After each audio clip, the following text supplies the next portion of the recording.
Greetings from Dystopia, episode 203. Well, that didn't go as planned. I planned to go out for a long walk in the woods today, but the winds are somewhat conspiring against me for going into a bigger preserve. They're up and down. We're gusting, I'm going to say upwards of 30 again. And tomorrow is forecast to be worse. Right now it's saying 20. Last gust of 28, so it's pretty windy, and tomorrow's 40 to 50 mile an hour gusts is what they're forecasting, which is just enough to blow the leaves off the trees. I hate when that happens.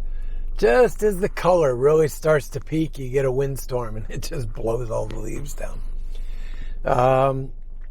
Nothing really on the agenda today. I did have a question as a follow-up from yesterday's episode, and that was on what I meant by color grading. If you think about it, literally, it's just amping up the color, making color more lifelike or more vibrant.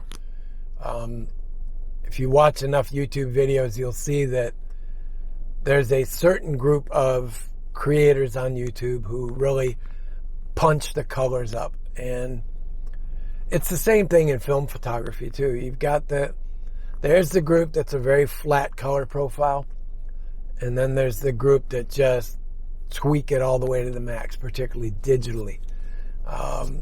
And I'm somewhere in the middle.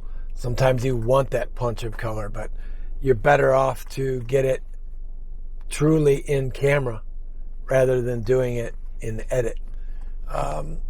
I don't particularly like doing it in edit because there's an artificial layer there, and I think, at least to me, you can see it. So anyway, as an example, right now I'm shooting at 4K 30 frame per second, Dystopia color, so a very flat color profile.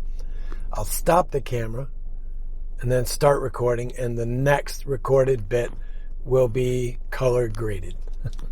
Okay. So now, if the guy in edit is paying attention, this will be color graded. I'll punch up the colors a fair bit, not a lot, but I'll punch them up a little bit more and just give you an example. So this is, to me, what would be the basic color grading, and this is, whoa, almost spilled my coffee, and this is where you should stop. Now, I'm going to push it to the max. Well, not to the max, but I'm going to push it to what I find as too much. And then we'll go from there. There's a lot you can do with color grading, but I just try to leave it as neutral as possible. So, all right, let's go back. All right, so now we're back in full Dystopia, very flat color profile. Get some coffee. I had an old punch card from the gas station, and they honored it, so I was like, oh, okay. I was like, what kind of coffee I should get? Pumpkin spice. I don't know. It's all right, but I would rather have that flavor in pumpkin pie or sweet potato pie or pumpkin bread or a myriad of other things, pumpkin donuts, pumpkin fritters.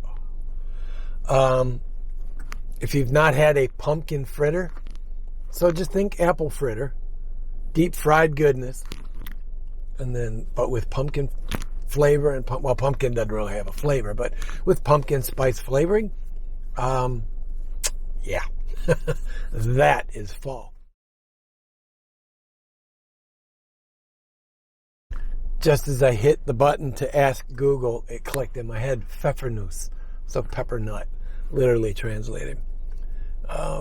Those are like my favorite Christmas cookie.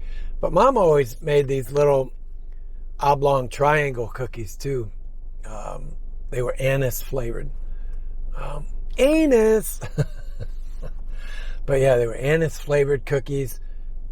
They were always a little soft. And one year, I don't remember what it was, but she was upset. And it wasn't often I saw my mom upset, but She was upset because the cookies were hard. They came out, I mean, steinhard, rock hard. But they were delicious. I don't know what she did wrong in the recipe, but after that we would beg her to figure out what she did, because if you dunked them in milk, or like my dad would dunk them in his tea, oh man, it just completely changed the profile of that cookie, and for the better. All right, anyway, I am at the butterfly park. Let me switch you guys to a handheld mode and let's go walk in the woods for a little bit. I need 5,000 steps today, so not a lot. Tomorrow it's going to be a big day, step-wise. All right, let me switch out and see you guys back in the woods.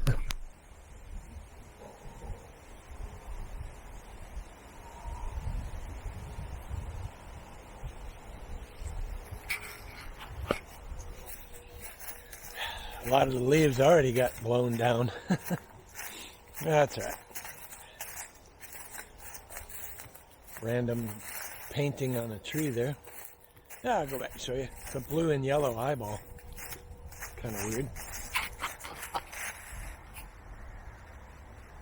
You can see the shape of the eye and then around it. It's kind of weird. But different. Different can be good. Walking one of the trails, it was kind of covered off with everything being grown up, but yet clearly it's traveled a lot. So it's an animal trail. Let's see where this goes. Kind of splits off. Heads off that way, and then heads off over that way around that tree. Let's go. Yeah, let's go this way. Of course, I have jeans on today, which means I'll probably be picking all of the crap spurs out of my pants later. Branches. Okay. Yeah, now I know where I am. All right. So, we walked a little bit further. Now the trail goes back this way and it loops around back to the creek. There's an animal trail that goes off that way. Back up in there is my secret hammock spot. About a quarter mile. Maybe not even that far. And it goes up this way and then follows along that tree line. Let's go follow the tree line. Not in a big hurry today, just kind of out and exploring.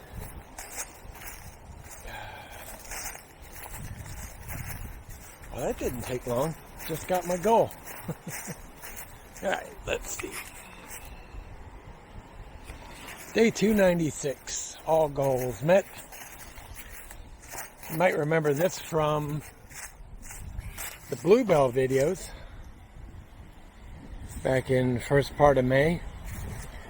This little, I know I'm swinging it kind of quick, but this little drainage creek here from, this was another runoff creek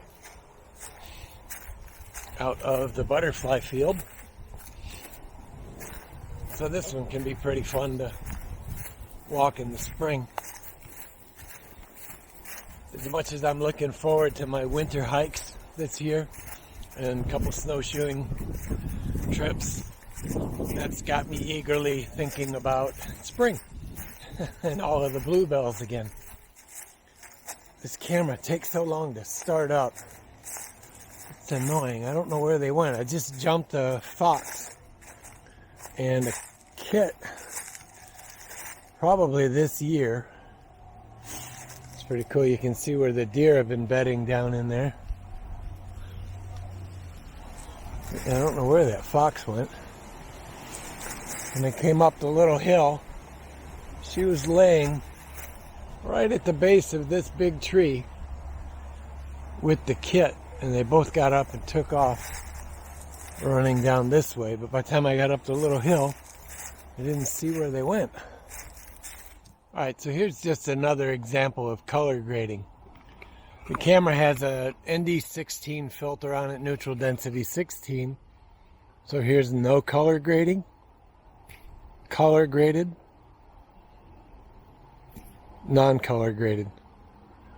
Hopefully that's a decent example for the golds and the greens in the flowers, or in the leaves, I mean.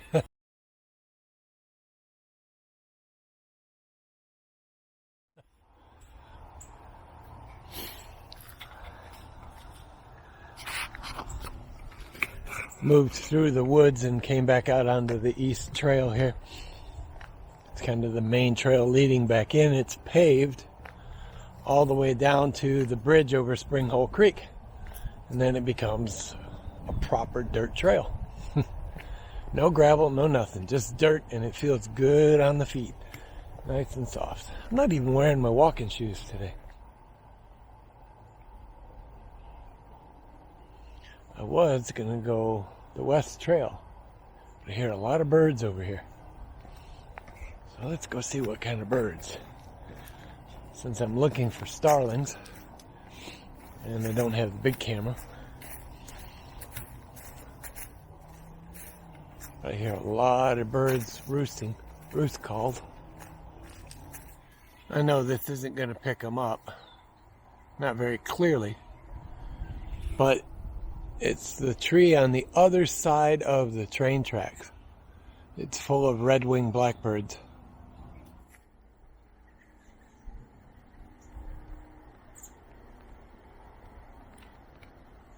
There's some robins tagging along in the group. I got a little bit closer and they all took off.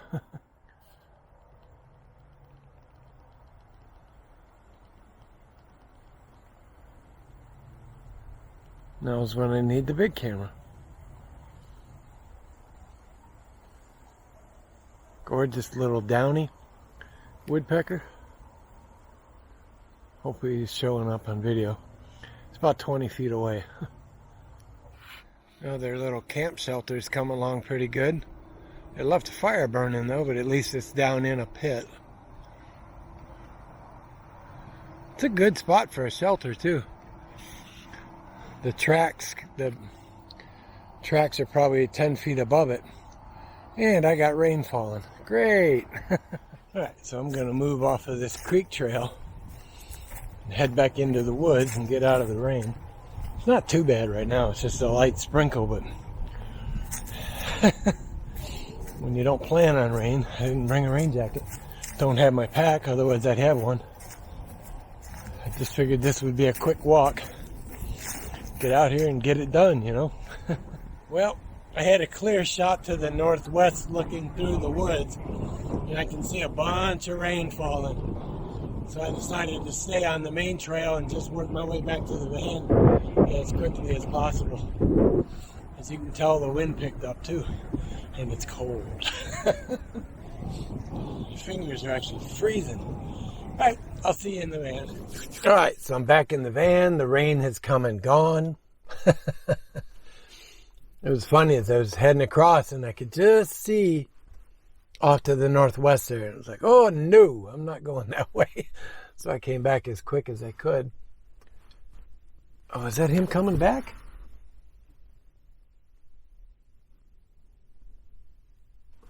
I'm not sure. I'll have to see when he gets here. When I got back to the van, I'll post a photo of him right here. There was a random bushcrafter heading out to the woods.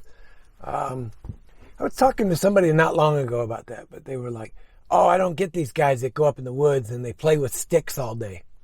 So I go out in the woods and hike and make food and or make meals, and yeah, so what? Let them have their fun as long as they're not destructive and they're good stewards to the woods. Absolutely. Yeah, this is the same guy coming back. I noticed when I was going down one of the trails, there was a stick trap set.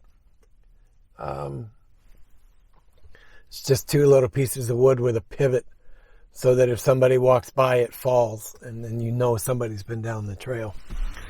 So I'm wondering if that was his. Because when I saw it, I started to show you guys, and I probably should have. It's got an empty water bottle. Did he forget his water? Okay, so he's got to be the guy that built the one along the train tracks that I showed you guys a little while ago. Because he actually has a hammer. He's got a hatchet, a hammer, a handsaw, a shovel. So yeah, I don't have a problem with bushcrafters. I mean, I do some to a certain extent, but I don't go out there and build entire fortresses in the woods. Don't leave trash laying around. Yeah.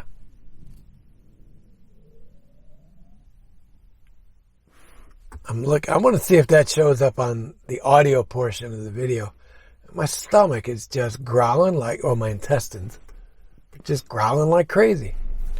All right, well, it's time to head to the house, edit this video, and yeah, figure out what movie I want to watch. Don't know yet. Any suggestions? I've seen that one. It's kind of slow, but yeah, it's not a bad movie. What? Which one? Oh, that's a good idea. Anyway, guys, I'm out of here. Be good, be well, wear a mask if you have to, stay smart, be strong, stay mighty. We'll see you guys tomorrow. Bye-bye.